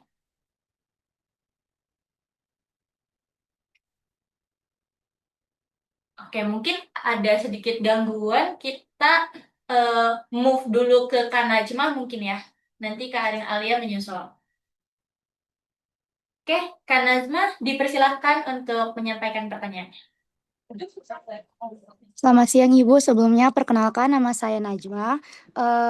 Izin bertanya Ibu, di sini saya ingin bertanya, apakah tindakan Amerika Serikat itu terhadap Iran dapat benar-benar dikategorikan sebagai tindakan defensif, atau justru malah mencerminkan ofensif realism yang memicu security dilema baru di kawasan Timur Tengah, gitu Ibu. Terima kasih. Nah, pertanyaannya itu, apakah yang dilakukan oleh AS ke Iran itu bisa dikatakan sebagai tindakan defensif atau ofensif? Iya, Bu. Penanya selanjutnya mungkin Kak Muhammad Rinaldi. Baik, apakah suara saya terdengar, teman-teman? Terdengar, Kak? Baik, sebelumnya saya mohon maaf pada panitia karena tidak bisa menghidupkan kamera karena sedang dalam perjalanan. Kemudian terima kasih atas kesempatan untuk bertanya. Perkenalkan, nama saya Muhammad Rinaldi. Saya merupakan mahasiswa semester 4 Hubungan Internasional. Yang kemudian kebetulan juga di semester 3 sudah pernah belajar begitu ya, International Security kebetulan juga bersama Ibu Desi saat itu. Yang kemudian ingin saya tanyakan kan tadi Ibu sempat menyenggol begitu bahwasanya di Amerika itu punya foreign policy core goals and principles kan Bu, yang kemudian pada poin national security itu mengemukakan protecting the country from the foreign threats. Nah, yang kemudian menjadi pertanyaan saya adalah mengenai ketika Ibu tadi juga sempat menyinggung masalah Trump yang dimana itu cukup mengemukakan isu imigran begitu. Yang kemudian kan pada akhirnya mungkin saya translate bahwasanya imigran itu dianggap atau di framing sebagai bentuk ancaman begitu terhadap Amerika itu sendiri maupun ke masyarakat Amerika. Yang kemudian pada akhirnya yang kita tahu sempat ada posisi di mana Donald Trump itu memberikan legitimasi lebih kepada ICE untuk melakukan extraordinary measure gitu kepada mereka-mereka yang di-framing sebagai imigran meskipun mereka pada akhirnya sebenarnya sudah lahir di Amerika, namun kebetulan punya features orang-orang Latino begitu atau orang-orang Amerika Selatan. Yang kita tahu juga pada akhirnya itu kan memberikan reaksi kan Bu, baik di domestik maupun di global begitu. Mereka-mereka yang dari Amerika Latin, Amerika Selatan pada akhirnya kan memberikan reaksi tidak setuju dengan apa yang dilakukan oleh Donald Trump. Bahkan juga itu kan menunjukkan reaksi ketidaksetujuan di domestik. Namun kan pada akhirnya juga kan salah satu unsur dari sekuritisasi kan ada acceptance by the audience kan Bu. Nah, yang saya kemudian bingung adalah apakah pada akhirnya eh, ada acceptance acceptance by the audience ini itu bisa terkonfirmasi begitu Bu, karena kan pada akhirnya domestik itu juga banyak pendapat. Ada mereka yang tidak setuju dengan apa yang dilakukan Donald Trump, namun juga mungkin beberapa bagi mereka juga ada yang menganggap ini sebagai sebuah hal yang baik karena benar-benar menganggap orang imigran itu sebagai sebuah bentuk ancaman begitu, sehingga wajar untuk disekuritisasi oleh Donald Trump. Misal mereka-mereka yang merupakan setuju dari Partai Republik misalnya atau pendukungnya Trump dari pemilihan kemarin. Sehingga apakah ini bisa terkonfirmasi sebagai bentuk sekuritisasi yang bisa dinilai dan terkonfirmasi dari acceptance by the audience-nya atau masih dalam peninjauan? Mungkin itu sih pertanyaan saya Bu, karena juga kebetulan ini merupakan pembahasan MHI saya ya begitu Bu, kebetulan sekuritisasi sehingga saya cukup penasaran begitu dengan jawabannya. Terima kasih Bu. Baik, jika boleh saya konfirmasi, pertanyaannya Renaldi itu adalah apakah upaya yang dilakukan oleh Trump, Renaldi melihat bahwa ketika Trump melihat bahwa apa namanya illegal migran itu sebagai ancaman dan melakukan sekuritisasi atas isu illegal migrants itu yang dipertanyakan oleh Renaldi itu apakah yang dilakukan apakah ada acceptance atau penerimaan dari audiens seperti itu ya? Ya, Betul Bu. oke. Oke. Terima kasih. Terima kasih. Ini untuk selanjutnya kepada Muhammad Haida. Dipersilakan. Tes. Apakah suara saya terdengar? Ya, cukup terdengar. Oke, baik. Izin bertanya terkait dengan opini publik ya. Tadi sempat disinggung bahwa ketika kita memenangkan pertempuran fisik, belum tentu kita memenangkan opini publik di media sosial atau media apapun itu ya. Ini menjadi menarik karena kalau kita ketahui bahwa Amerika Serikat dari dahulu itu sangat pandai mempengaruhi opini publik itu ya. Negara-negara dunia menjadikan Amerika sebagai acuan, sebagai sumber yang objektif dari berbagai aspek itu ya. Tapi ini menjadi menarik sekali bahwa saat ini dalam perang Iran, opini publik telah berbeda gitu ya, berbeda dari apa yang ingin dinarasikan dari Amerika Serikat itu sendiri. Punya perspektif sendiri gitu ya, berbeda dengan narasi-narasi yang sebelumnya Amerika ingin bangun gitu ya. Kalau kita tahu juga narasi-narasi yang berhasil dari Amerika adalah dari segi Palestina, kita paham bahwa mereka melegalkan penjajahan Palestina itu dengan dalih-dalih keamanan dan lain sebagainya. Lalu Timur Tengah, mereka mencoba untuk mengintervensi Timur Tengah dengan dalih keamanan mereka dan sebagainya. Narasi-narasi yang dahulu-dahulu itu mereka berhasil untuk kembangkan dan menjadi opini publik yang dirasa benar gitu ya. Tapi saat ini menjadi hal yang baru, menjadi hal yang menarik gitu ya. Karena Amerika telah gagal untuk mempengaruhi opini publik dari masyarakat dunia. Menurut Ibu sendiri, kegagalan Amerika dalam mempengaruhi opini publik ini disebabkan oleh Donald Trump itu sendiri, karena dia tidak bisa menjadi sebuah eh, tokoh atau ditokohkan oleh Amerika Serikat itu sendiri, warga negaranya. Yang kedua, atau kegagalan negara Amerika Serikat secara keseluruhan menjaga hegemonnya, atau yang ketiga, ada memang unsur-unsur lain yang dapat menjadi pemain baru gitu ya. Kalau saya bisa bilang di sini adalah media-media alternatif baru yang bisa mengcounter dari opini publik dari Amerika Serikat itu sendiri. Mungkin seperti itu yang ingin saya tanyakan. Terima kasih. Haidar, saya izin untuk kemudian mengonfirmasi pertanyaan bahwa pertanyaannya Haidar itu fokus pada kenapa kemudian di isu antara konflik Iran dan AS gagal untuk kemudian mengontrol narasi publik begitu ya. Sederhananya Ya, seperti itu. ya seperti itu Bu. Terima kasih. Baik, mungkin Ibu, apakah diperbolehkan untuk penanya terakhir untuk mengisi kekosongan di sesi pertama tadi? Boleh, Baru boleh. dokter. Untuk Kak Arin Alia, apakah masih ingin untuk bertanya? Baik, Sebelumnya, dipersilakan.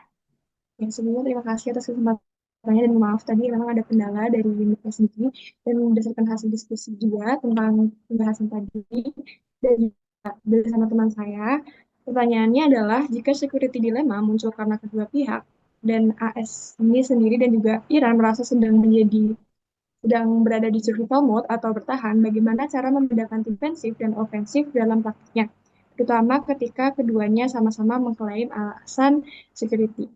Begitu. Oke, untuk Kak Arin, apakah boleh untuk mengulangi pertanyaannya karena tadi sepertinya agak terlalu cepat ya, jadi kurang tertangkap pertanyaannya. Baik. Jadi untuk pertanyaannya, jika security dilemma muncul karena kedua pihak, AS dan Iran merasa sedang bertahan, bagaimana cara membedakan tindakan defensif dan ofensif dalam praktiknya, terutama ketika keduanya sama-sama mengklaim alasan keamanan. Gitu. Mungkin Kak boleh diketik pertanyaannya atau pertanyaannya agak disampaikan lebih perlahan gitu. Diketik Baik. aja. Diketik juga tidak apa-apa. Diketik aja ya. Oke. Baik. Kayaknya Agak suaranya nyampai ke kita agak berbeda nih Kak sepertinya.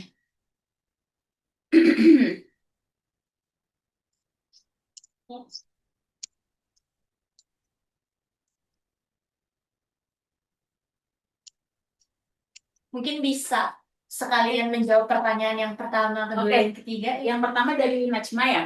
Ya, Najma tadi pertanyaannya kalau tidak salah itu apakah yang terjadi di terjadi di konflik Iran AS itu bisa dikatakan sebagai defensif atau kemudian dia offensive realism seperti itu ya. Kalau saya Najma ya betul ya, betul saya. betul Ibu. Najma, kalau saya lebih melihat bahwa kalau dari POV AS itu adalah konflik Iran AS dan keputusannya AS untuk kemudian melakukan serangan ke Iran itu adalah salah satu evidence atau bukti dari offensive realism. Ada beberapa hal yang kemudian saya gunakan sebagai dasar dari kemudian kenapa saya kecenderungannya condongnya ke arah offensive realism. Yang pertama itu alasan utama dari kemudian AS melakukan Epic Fury Operation itu adalah regime change. Jika teman-teman ingat kan yang selalu diulang-ulang oleh Trump adalah bahwa yang mereka lakukan itu sebenarnya bukan penyerangan itu bukan untuk menyerang dalam tanda petik masyarakat Iran, tapi untuk melakukan penggantian rezim di Iran seperti itu. Nah, setahu saya salah satu keywords yang bisa kita gunakan sebagai untuk memperkuat argumen kita bahwa ini arahnya itu ke offensive realism itu adalah objektif, di mana objektif atau tujuan atau goals dari penyerangan itu adalah regime change seperti itu. Di sini regime change itu dimaknai sebagai upaya untuk kemudian melakukan destabilisasi kepemimpinan di Iran untuk kemudian pada akhirnya itu pemerintahan Iran itu kolaps. AS melakukan beberapa kali hal yang serupa di beberapa negara ya, di Libya, di Irak, seperti itu ya, dan semuanya itu memang arahnya itu ke regime change. Sebenarnya ini agak related juga dengan pertanyaannya Haidar tadi gitu. Haidar, saya sekalian meng-highlight sedikit, tapi nanti saya jawab juga spesifik khusus pertanyaannya Haidar.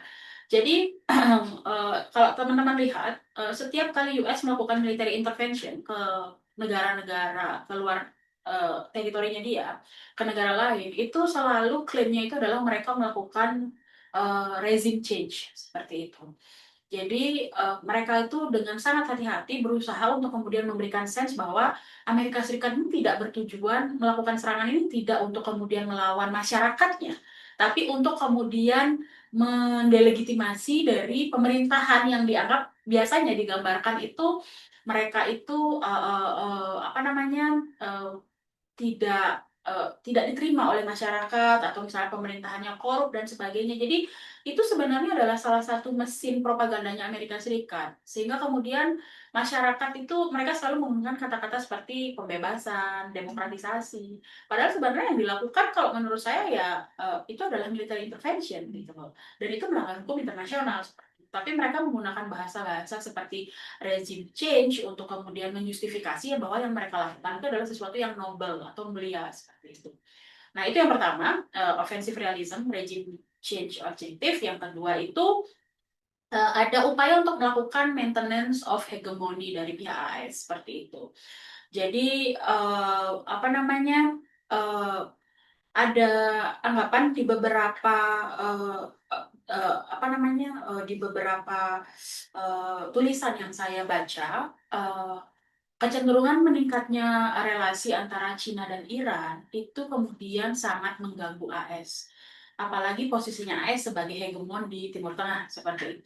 Sehingga apa yang dilakukan oleh AS ini sebenarnya juga melakukan verifikasi atau kemudian melakukan cek di Timur Tengah, apakah kemudian dia masih hegemon atau tidak.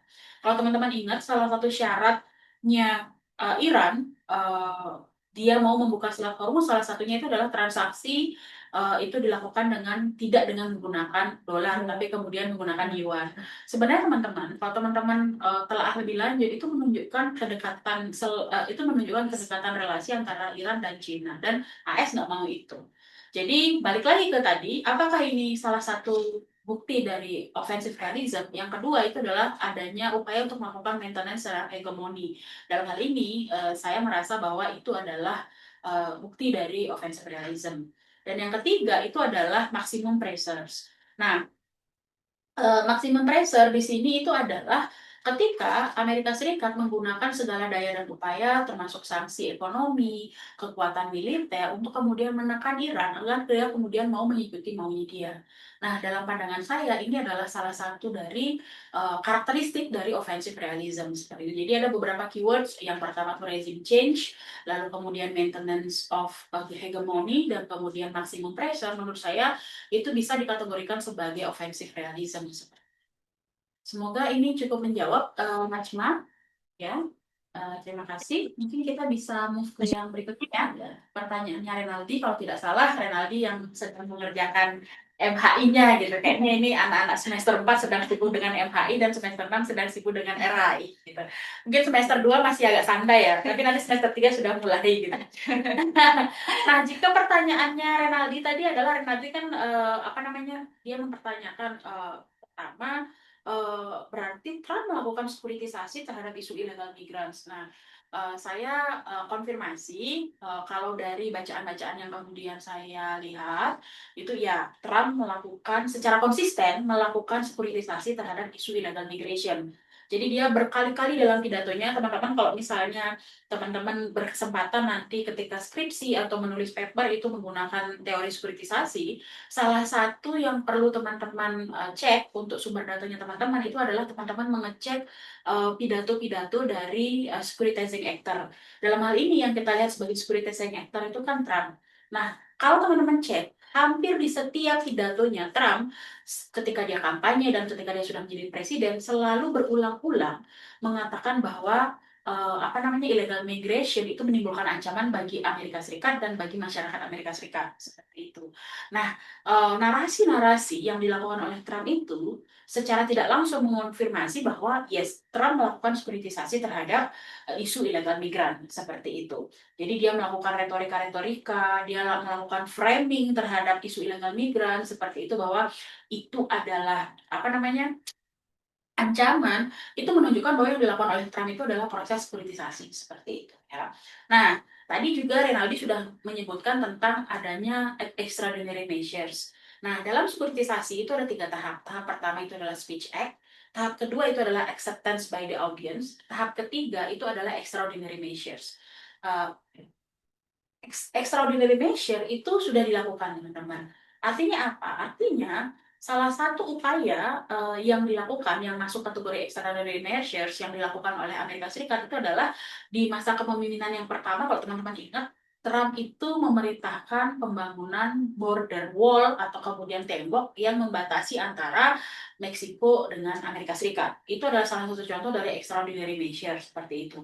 Lalu implementasi dari zero tolerance policies ya. Kalau tadi saya sempat mention tentang adanya pemisahan keluarga-keluarga yang dianggap illegal migrants gitu. Jadi anak-anaknya itu ditahan di AS sementara orang tuanya itu dikembalikan atau dideportasi. Itu adalah salah satu contoh dari dari extraordinary measure yang dilakukan oleh pemerintah AS. Kalau di yang term yang kedua ini, bagaimana pemerintah AS itu mengizinkan ICE untuk kemudian melakukan penangkapan, itu juga menunjukkan adanya extraordinary measures yang dilakukan untuk mendukung retorika atau speech act yang dilakukan bahwa yes, illegal migran itu adalah ancaman gitu.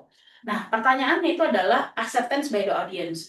Jika tadi pertanyaannya Renaldi adalah, loh Bu, kalau memang yang benar dilakukan itu adalah sekuritisasi, berarti kan ada proses acceptance by the audience gitu. Ini bagaimana gitu. Nah, yang menarik adalah begini Renaldi, kalau misalnya ditanyakan apakah berarti publik AS itu menerima atau mengamini bahwa yes, illegal migrants itu adalah sebuah ancaman seperti itu. Nah, sebenarnya acceptance by the audience itu bisa terdiri dari beberapa tahap. Jadi audience itu ada yang namanya relevant audience, ada yang namanya epistemic community, ada yang namanya masyarakat publik luas seperti itu. Jadi macam-macam. Nah, jika pertanyaannya apakah acceptance by the audience itu terjadi? Ya, saya bilang terjadi. Kenapa? Karena publik Amerika, khususnya Republikan, MAGA Republikan, itu mereka percaya bahwa ya illegal migran itu adalah mendatangkan ancaman bagi mereka, seperti itu. Sehingga kalau dikatakan apakah acceptance by the audience-nya itu berjalan, bisa dikatakan ya audiens sudah mengaccept itu, bahwa audiens merasa bahwa iya itu adalah ancaman, seperti itu. Namun, acceptance by the audience ini juga bisa dilihat dari beberapa hal. Misal, apakah ada epistemic community, misal akademisi, lalu kemudian interest group, yang kemudian dia menulis dan mengamini apa yang dilakukan oleh Trump. Karena fakta yang muncul itu adalah tidak semua sepakat. Jadi ada perbedaan opini publik tentang di masyarakat Amerika Serikat tentang apakah illegal migrants ini bisa dikatakan sebagai ancaman atau sebenarnya mereka bukan ancaman, seperti itu. Jadi, tapi dalam hal ini saya rasa pemerintah Trump itu melewati itu. Jadi selama sudah ada acceptance by the audience, walaupun itu hanya muncul dari Republikan MAGA, itu dianggap sebagai audience juga bagi mereka, sehingga extraordinary measure itu sudah dilakukan seperti itu. Jadi menjawab pertanyaan Renaldi, apakah kemudian acceptance by the audience itu sudah terjadi atau sudah terlampaui? Sudah, saya katakan sudah. Buktinya sudah ada penerimaan dari MAGA Republikan itu, dan sampai hari ini masih ada perdebatan tentang illegal migrants.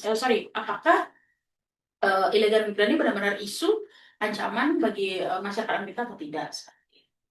Nah, untuk pertanyaan yang ketiga tadi dari Haidar ya, dari Haidar yang menanyakan tentang mengapa untuk isu atau konflik Iran dan Amerika Serikat, pemerintah Amerika Serikat bisa dikatakan gagal untuk mengontrol narasi seperti itu. Nah, ini menarik karena sebenarnya ada beberapa hal ya, kenapa kemudian kenapa kemudian pemerintah AS itu bisa dikatakan gagal untuk mengontrol narasi. Yang pertama,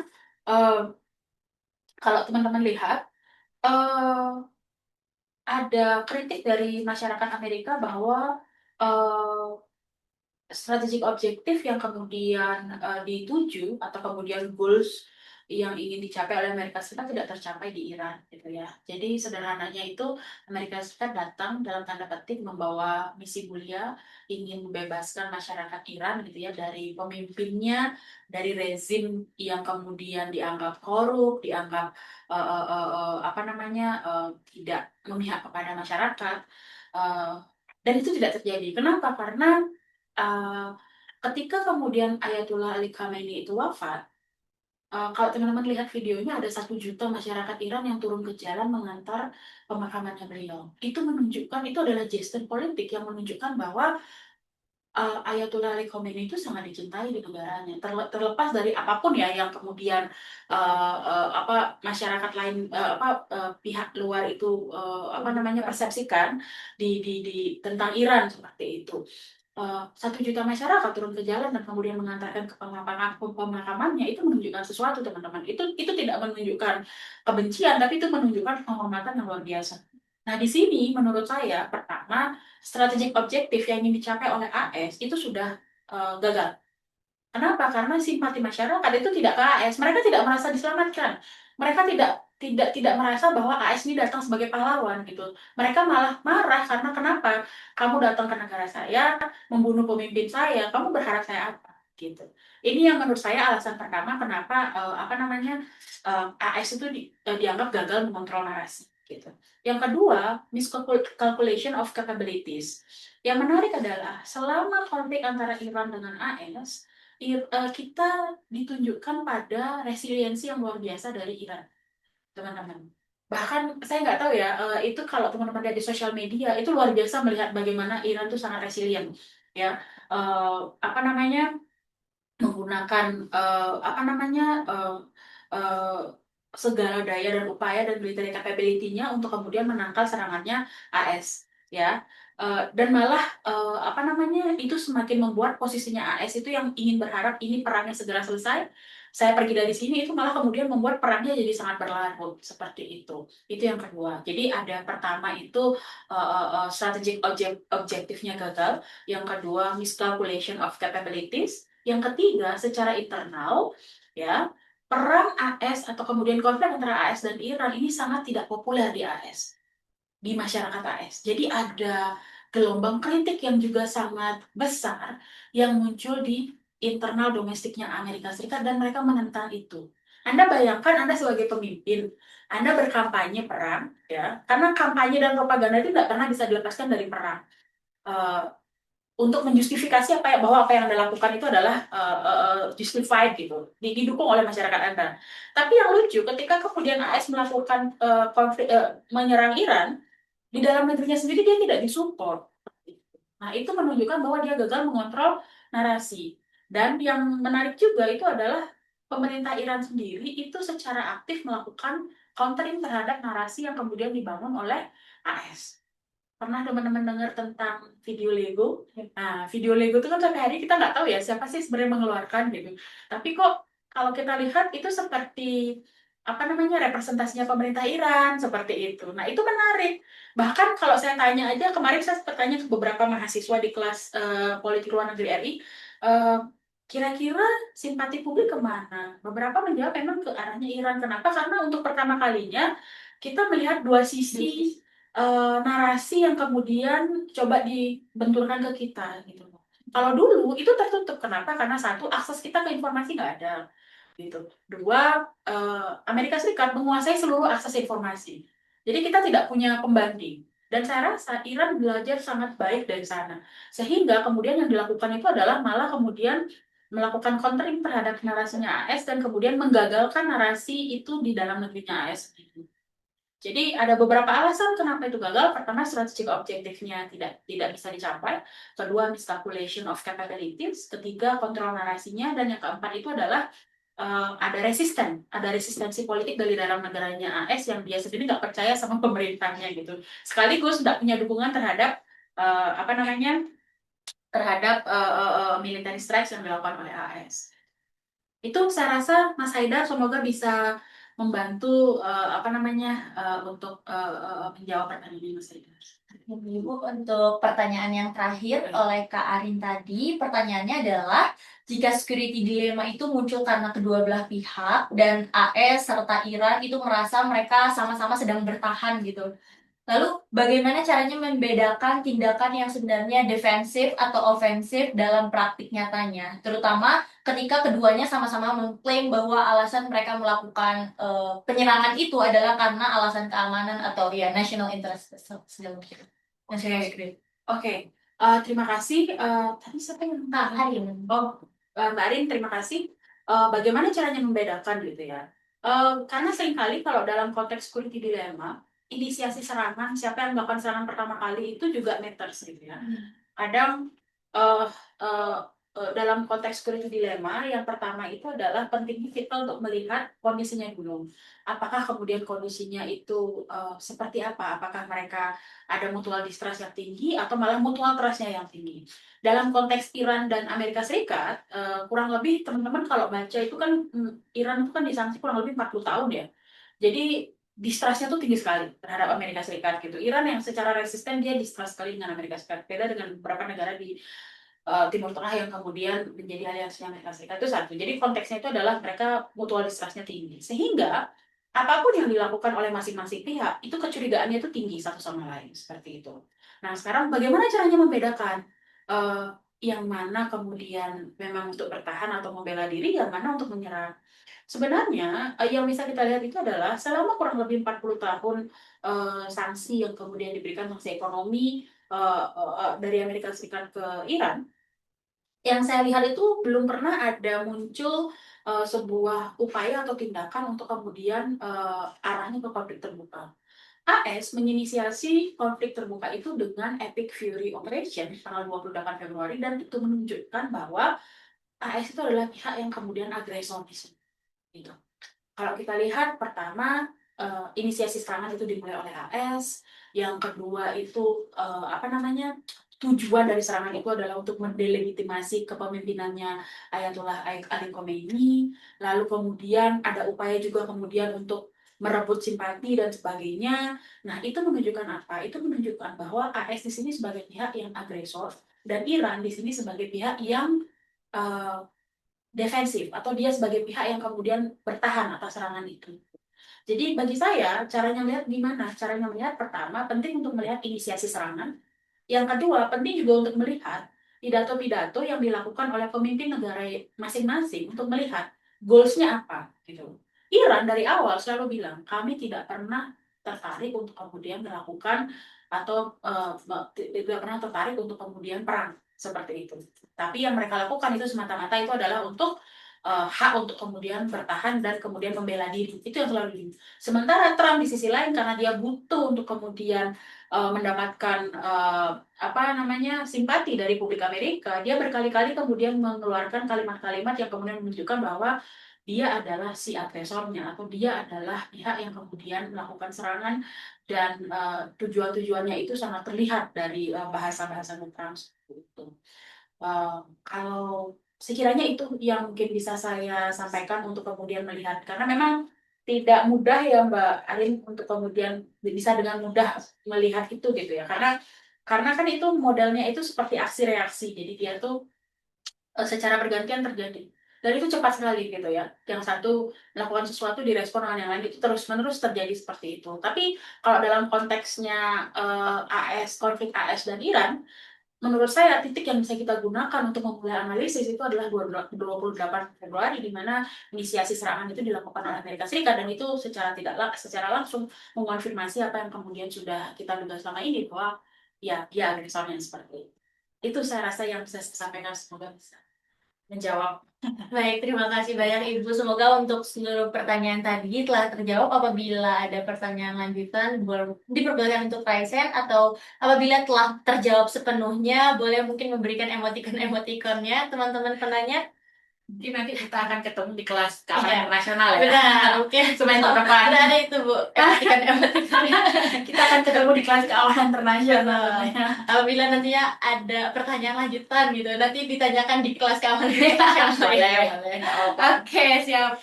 Nah, karena keterbatasannya waktu, maka kita akan masuk kepada setelah sesi diskusi ini. Izinkan saya sedikit mengulas kembali poin-poin yang telah disampaikan pada diskusi kita hari ini, yaitu yang pertama dari mulai sejarah foreign policy-nya Amerika Serikat itu ada 5, dimulai dari isolation and neutrality, juga yang kedua ada emerging global power, yang ketiga ada interwar retreat dan World War II, dan juga yang keempat ada Cold War intervention, dan yang terakhir di post Cold War dan modern era itu kebijakan-kebijakan luar negerinya Amerika Serikat yang terus berubah-ubah. Dan hal ini juga terjadi karena ada core dari foreign policy-nya Amerika Serikat, yaitu yang pertama ada national security, economic interest, international influence, dan juga traditional allies.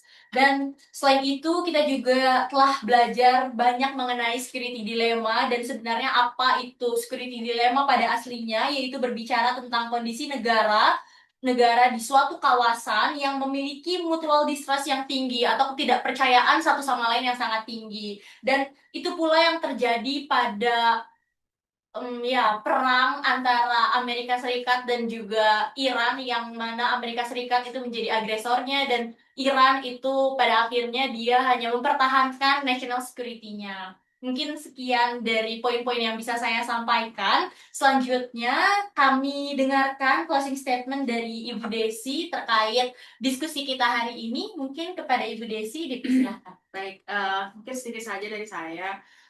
Jujur, ketika pertama kali saya diminta oleh Mas Raditya untuk kemudian jadi pemateri, pertanyaan pertama saya ya, ini apa namanya, Anas ini aja ya.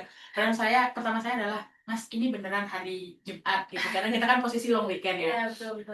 Terus apa namanya, saya tanya, benar Mas, ini hari Jumat? Iya Bu, nggak apa-apa. Karena kekhawatiran saya teman-teman tuh akan sibuk dengan keluarga masing-masing gitu ya, dan liburan, momennya kan liburan seperti itu. Tapi hari ini saya datang ke sini, pertama saya melihat teman-teman panitia luar biasa standby di sini untuk kemudian menjaga agar semuanya lancar, itu luar biasa. Dan kedua, dari audiens pertanyaannya tajam-tajam sekali gitu ya. Luar biasa pertanyaannya gitu. Tapi menurut saya ketika teman-teman bertanya dan kemudian sudah ikut join di Zoom meeting, itu menurut saya itu menunjukkan bahwa kemudian teman-teman memiliki kepekaan yang tinggi terhadap isu internasional, dan itu menurut saya sangat apa namanya, sangat luar biasa gitu ya.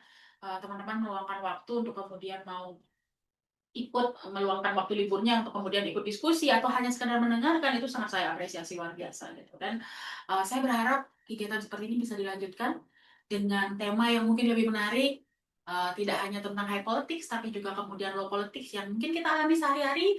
Itu saya rasa sangat luar biasa jika kemudian teman-teman bisa membuat acara ini sustainable seperti itu ya. Yang kata, terima kasih banyak teman-teman panitia dan teman-teman mahasiswa yang hari ini sudah berkenan hadir.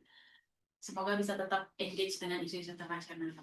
Baik, hadirin sekalian, sungguh luar biasa sekali ilmu yang telah disampaikan oleh Ibu Desi pada diskusi kita hari ini. Semoga apa yang telah kita pelajari hari ini bersama-sama itu bisa menjadi bekal kita yang bermanfaat, baik dalam kehidupan akademik kita maupun kehidupan sehari-hari ke depannya. Sebagai bentuk apresiasi dan rasa terima kasih kami atas kehadiran Ibu Desi selaku pemateri, maka kita panggilkan Ketua Pelaksana kita, yaitu Iwayan Raditya Wikantara, untuk memberikan apresiasi berbentuk sertifikat kepada Ibu Desi. Mungkin kepada Ibu Desi bisa berdiri di tengah, dan kepada Iwayan Raditya bisa masuk dan berdiri di tengah.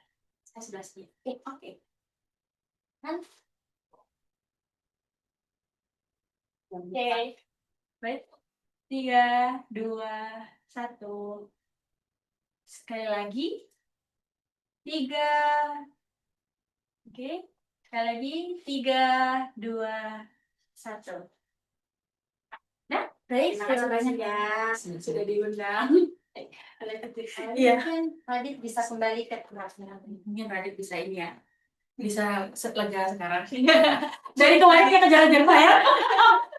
Saya kemarin masih menyiapkan kuliah tahunan. Sebentar. Agak itu soalnya jadwalnya. Ya, Radit punya semangat yang tinggi untuk menyukseskan acara hari ini. Oh iya, luar biasa. Betul, terima kasih banyak Iya. kepada Ibu Desi. Semoga sertifikat ini menjadi salah satu bentuk penghargaan dari kami atas kontribusi besar yang telah Ibu berikan kepada kami semua. Dan kami sangat bersyukur dapat belajar langsung kepada ahlinya ya Bu ya di bidang security gitu. Masih banyak yang lebih ahli ya. Oke. Nah, hadirin sekalian, sampailah kita pada penghujung acara webinar Doir volume 1 pada hari ini. Tapi sebelum itu, mari kita masuk kepada sesi dokumentasi dan mengabadikan momen. Kepada teman-teman mungkin bisa diperkenankan untuk membuka webcamnya untuk kita bersama-sama mendokumentasikan rasa-rasa semangat luar biasa teman-teman di tanggal merah ini ya Bu ya. Oke, mungkin bisa saya pandu untuk operator, dipersilakan untuk seperti ini. Baterainya sudah habis. Oke, kepada operator mungkin bisa siap. Oke, di slide pertama 3, 2, 1. Next slide. Oke, belum. Oke, di slide pertama 3, 2, 1. Bisa next slide? Oke, di next slide. Persiapan. 3, 2, 1.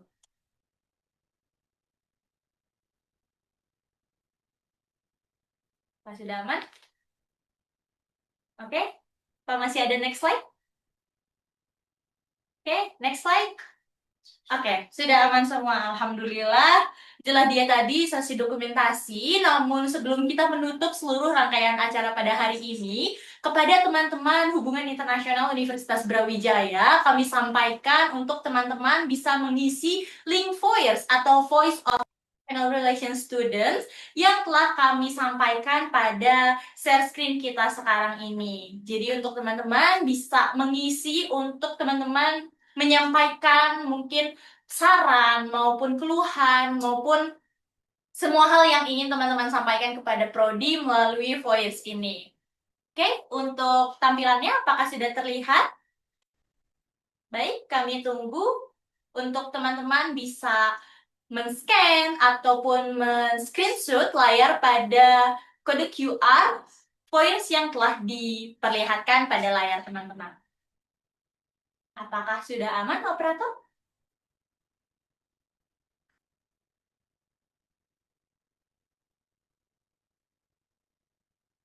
Sudah terlihat?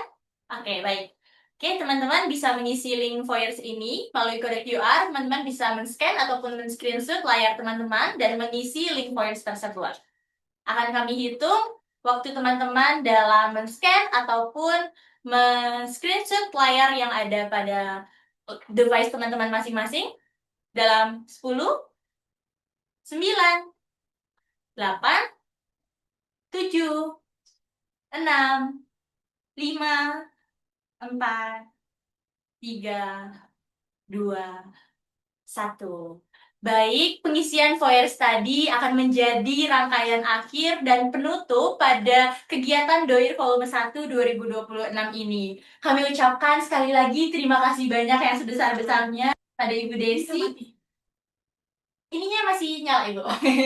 Iya, betul. Atas kesediaannya untuk hadir pada Doir volume 1 ini dan berbagi ilmu kepada teman-teman semua yang telah hadir dan antusias mengikuti acara webinar yang semoga dengan diadakannya Doir volume 1 itu dapat memberikan pengetahuan baru dan perspektif menarik tentunya, serta menjadi ruang diskusi yang interaktif dan nyaman bagi teman-teman HI sekalian. Sekian dapat saya sampaikan, kurang lebihnya mohon maaf. Wabillahi taufiq wal hidayah. Wassalamualaikum warahmatullahi wabarakatuh. Saya Sarah, pamit undur diri dan terima kasih.